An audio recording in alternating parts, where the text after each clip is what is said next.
in a village tucked along the edge of Lake Victoria. Like in most places in Africa, a girl takes long walks to school in search of an education.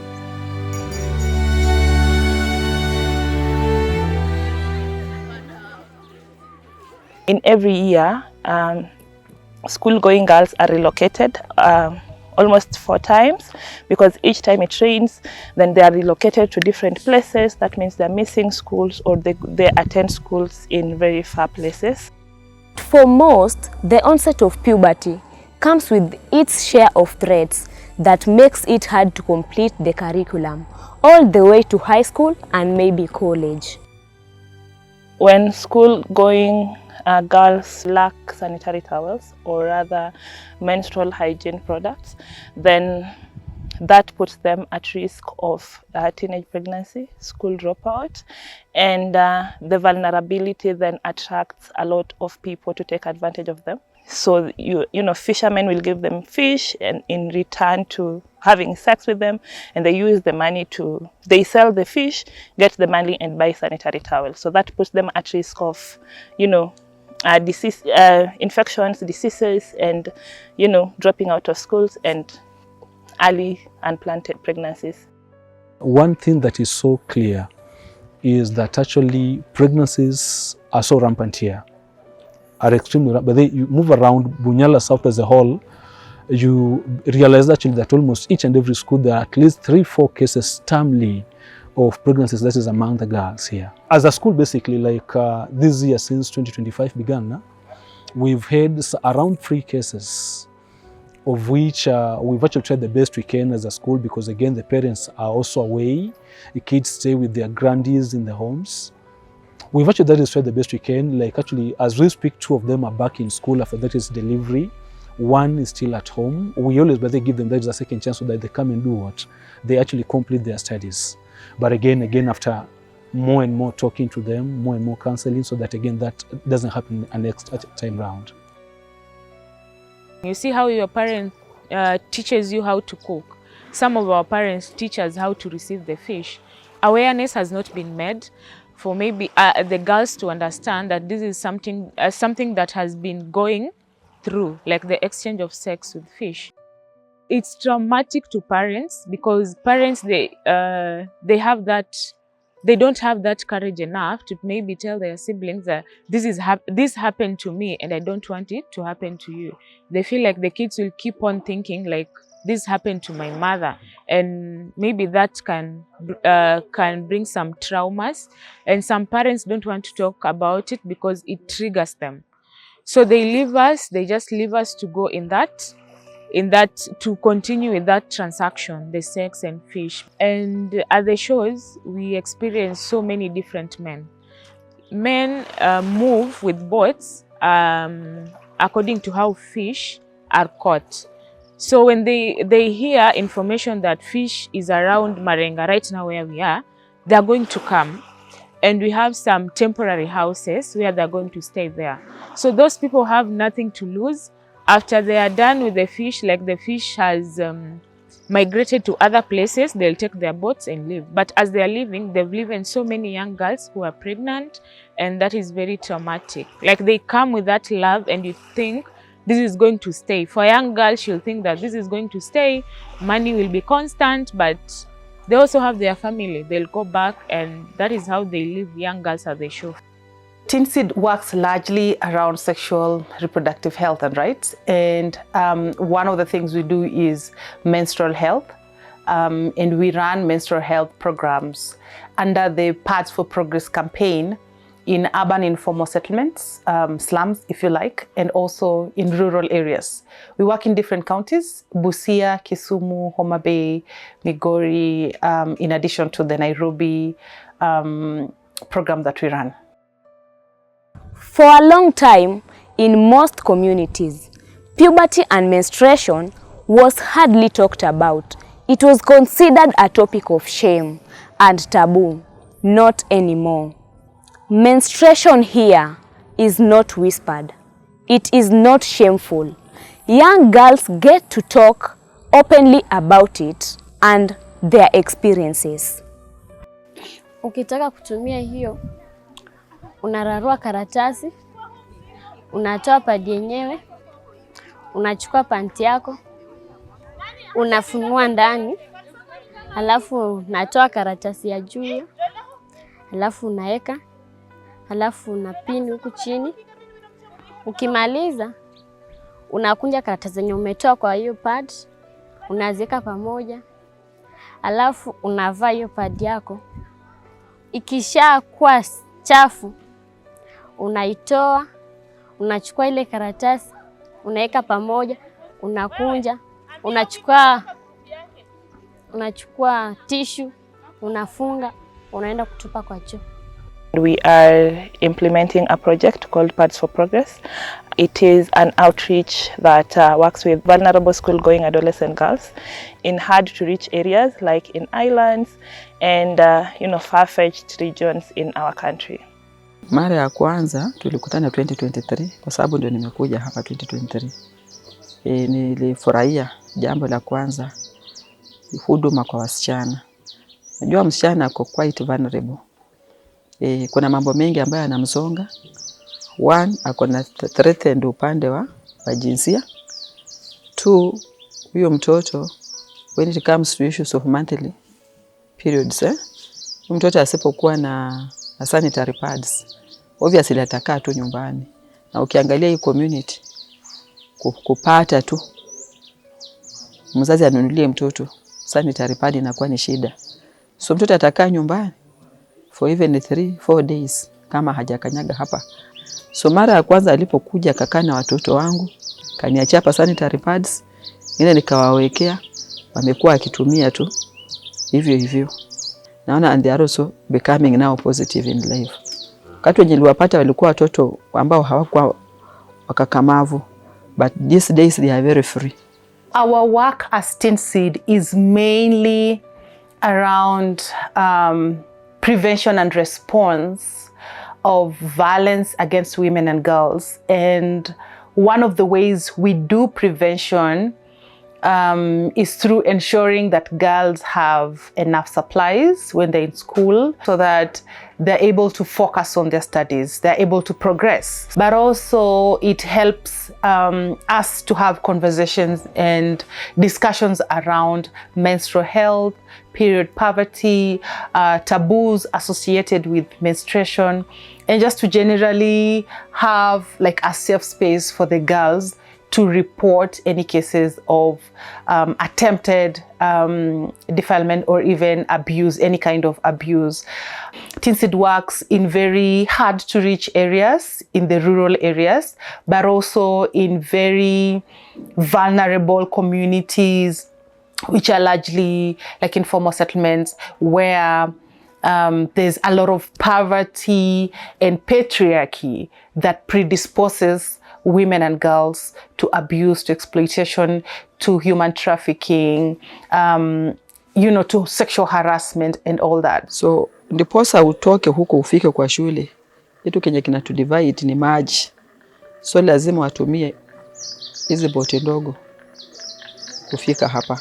Iwe ni morning, lunch wanaenda, wanarudi na boti, jioni wanaenda huko.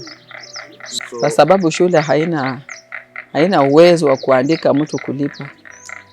Sasa hizo boti ndogo, hawa watoto wamezaliwa hapa. Watoto wako na uzoefu hata kama sio wa shule na wazazi wao. Sasa wanajua kuendesha hata akiwa mdogo wa grade 2, grade 3. So wenyewe huwa wanajiendesha wakikuja hapa. Hapa mali tupo wado primary. Kitu ambacho tungependa improve. Kitu ya kwanza, priority number 1 ni communication.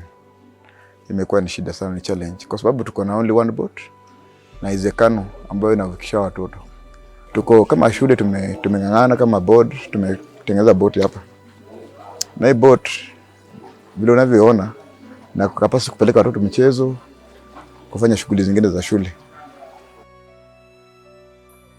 We travel further west past the rains, rivers, hills and valleys, still going around the lake region. With us, we carry hope that every girl deserves a fair shot at education and life. In Runyu area, from the bridge to the farthest end, we have one shop. So kama zimeisha kwa hiyo shop, if the pads are not there, then they have to get out. And there are times when it's really flooded, when they have to go by the boat. Probably it has started in the evening. This girl will have to do rags. And it's not quite hygienic. So we are in such sad state. And by the way, by virtue of monopoly, one shop, you can guess the pricing. So it's not just distribution of pads, but it's more of having conversations. And we also allow them to ask questions that they would not ask a teacher or their parents or their guardians. So to just have honest conversations around growing up, their sexuality, you know, it's a lot, giving like sex education so they can be able to understand and be comfortable with, oh, I have boobs and it's okay, right? Or I've started having pubic hair on my private parts and it's fine. Just asking kind of a big sister or a peer on getting the right information. And so what P4P does is to give the right information to these girls that is age appropriate and that they can rely on. And even though we do the campaign once a term, they can always look forward to that day of getting this. Teenseed imekuwa of great help since it started coming to Bunyala. Kwa sababu at least wana consider hawakuji because of rapport, wanapatiana sanitary pad moja then wapotee waende, hapana. Wanapatiana sanitary za kutosha na zinasaidia wasichana wetu, at least wanakaa kwenye shule wana concentrate na masomo. Pads for Progress was not born in a boardroom. It was born in places like this, where a pad is not just an off-the-shelf product, but a promise. A promise that school continues, that dignity holds. So with Pads for Progress comes mentorship, comes peer learning, comes encouragement, comes support in different areas like school fees, and just ensuring that they stay in school despite the challenges that they might be going through at homes. Since Teenseed came to our schools here in Bunyala, they are giving out pads in a large quantity. And they always consider the 3 months that girl child is in school. Najua katika shule za sekondari huwa serikali haipeleki mambo ya pads. Na wale ambao wako nyumbani pia hawatasaidika kama hawako hapa shuleni, juu hakuna mwenye atawapatia pads. Ndio maana sasa watajiingiza katika mambo ya urafiki wa vijana. Teenseed inasaidia hasa kwa watoto wasichana, kwa sababu unaona mtoto msichana anaweza kuwa amefika period, hapa kuna duka. Ndipo upate duka lazima utakuwa umecross, umepanda na boat, umeenda mpaka market center bani Yosiko, ambayo iko away around 17 km kutoka hapa. Kumaanisha mtoto akikosa sodo, hiyo siku atakuwa hivyo. So wanapoleta hizo sodo zinatusaidia sana, ili watoto pia wanakuwa comfortable kwa katika darasa. So ni wa muhimu kwetu. You know, for me to say I'm free of menstrual trauma as far as the pads is concerned, it means there is a steady supply. But there comes a time watu wananikujia sina, so I had to buy na nunuanga ako kapak, ninakaa nako, mwalimu ninaweza pata kakitu, so namfungia kwa tissue. Even if you come to my desk, kuna kapak kenye kamera ruliwa. I have girls who come from the marginalized areas kabisa, wenye hata kupata suruali ni kazi. Mtoto anakuambia I just have one. Now imagine this girl is in her menses na suruali moja. Si rahisi. Unajua girls are not like men. I want to change. I would love to change. But then the situation does not allow. Teenseed is working with very vulnerable girls, and in most cases some organizations would not be willing to go that extra mile. For us to get to one school, it takes you almost 3 to 4 hours just to get there and come out, and you haven't put like 2 hours of the actual work. In fact, there are many who do not have access, because sometimes you find that the government only brings the sanitary towels maybe once in a year. Like last year in 2024, they did not bring the sanitary towels. Ideally, we need to give dignity kits to all the girls who are in our program, and it costs about 2,500 every year to sustain one girl in the program. We have about 3,500 girls in our program right now. Ideally, we need to have girls who can get access to even a torch, because then that gives another layer of confidence and says you can actually go out at night at whatever time, but when you come back, you can wash your panty with soap. So all these things that we put up in a dignity park are important for, you know, every day for a girl in the rural setup, as well as in urban informal settlements. Each kit we give is ordinary, but what it replaces is not. It replaces rags, mattress and tissues. It replaces shame and fear. Kando na sanitary pads, that time when they came, walikuja na bags. Kila mtoto alipata bag. Kulikuwa na some other writing materials. Tukawa hata na leso zilikuwa hapo ndani. Kwa wasichana tulikuwa na the innerwears. There are several things that are spotlight, hizi tochi. Mimi kitu yenye imenifurahisha kwao kutuletea pads, na ningependa wakituletea pads watuletee na zile pads za kufua. Some time back, we used to give out reusable sanitary towels, you know, the ones that you got to wash. But during that time when we were trying out that, we actually realized that more girls were reporting a lot of urinary tract infections, and also some of them are really uncomfortable with like washing. And already you can see that the reusable pad needs to be washed properly, needs to be aired, while water is a problem, soap is a problem. I mean, so the many challenges associated with that, and also just stigma around, you're washing your messes, you know, advised the move for us to now as an organization only focus on disposable pads. So the dignity kits for the girls means you actually have your pass for the whole term or for the 1 year without worrying about dropping out.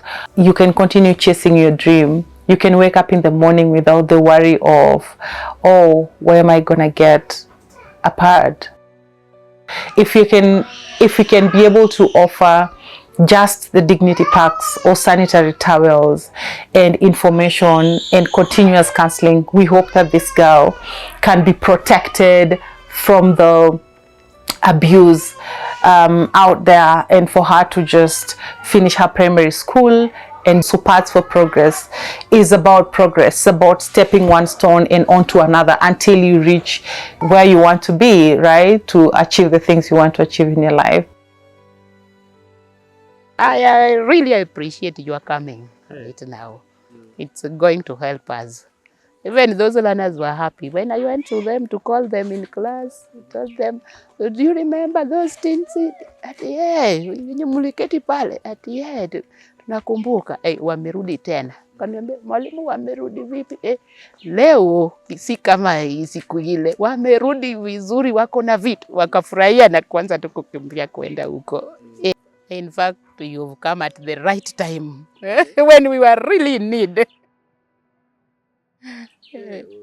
We have run Paths for Progress for more than 10 years right now, and every time you go to do this kind of work, you're really moved by how, you know, the little that we give is able to change a lot of things, and that gives us the motivation to keep going, to keep doing. I know it's more like just a drop in the ocean, but it's better that drop than just nothing. We are currently building our alumni network, and that brings together all the girls who've gone through the programs, and they're currently doing something with their lives. And we even have alumni actually, or success stories, who come back to Teenseed and support with the program to, you know, go back to schools and give back and support other girls because they have gone through it and they understand it. In fact, P4P is now run fully by alumni that are volunteering their time to do the program. I was born and raised here, so all my life I know this lake not as a lake but as a home ground. The first day I interacted with Teenseed, it was in 2012. I was 13 years old. They came just as a program and they were calling upon girls who were young at my age, around my age. And during that time, we were so many girls. So as a person who was there in the first cohort, I now am a volunteer, because I've seen what Teenseed and the mentorship has done to me. I also want other girls who are raised along the lake, like sometimes girls lack those people who can just tap their shoulders. So at least when they see us, who have come from there and they have experienced that and the benefit we've gotten from Teenseed, when we tell them, at least they believe, because it's been past 10 years. But I can tell you, I have been in Teenseed for last 13 years. And they still come, they still mentor us. So I have belief in Teenseed. That is why now I'm coming back to volunteer. I want other girls to also be like me. I don't want this program to end because it has been so beneficial to me. For me to come back and volunteer and be a proud alumni, because I know what it has done to me. As a volunteer, I've seen places we go, places which are very difficult to reach, but Teenseed, they reach there. And we've seen the happiness in those kids' eyes. And it's not just a program, it's touching lives. So I want to thank Teenseed and encourage them, the way they touched my life, they should continue touching each and every vulnerable kid in Budalangi. Paths for Progress is not a donation drive, but it's systems change that is geared towards ensuring that girls can live in dignity and that they can thrive. We work with communities to ensure that there's safety, security, girls are protected, there are policies, and that partnerships can work towards ensuring that all the girls do not drop out of school and that they do not get teenage pregnancies, they do not get into child marriages, and most importantly, they're not infected with HIV and other infections. Paths for Progress is powered by the girls themselves who have gone through the program and are running it currently both in urban informal settlements and the rural areas.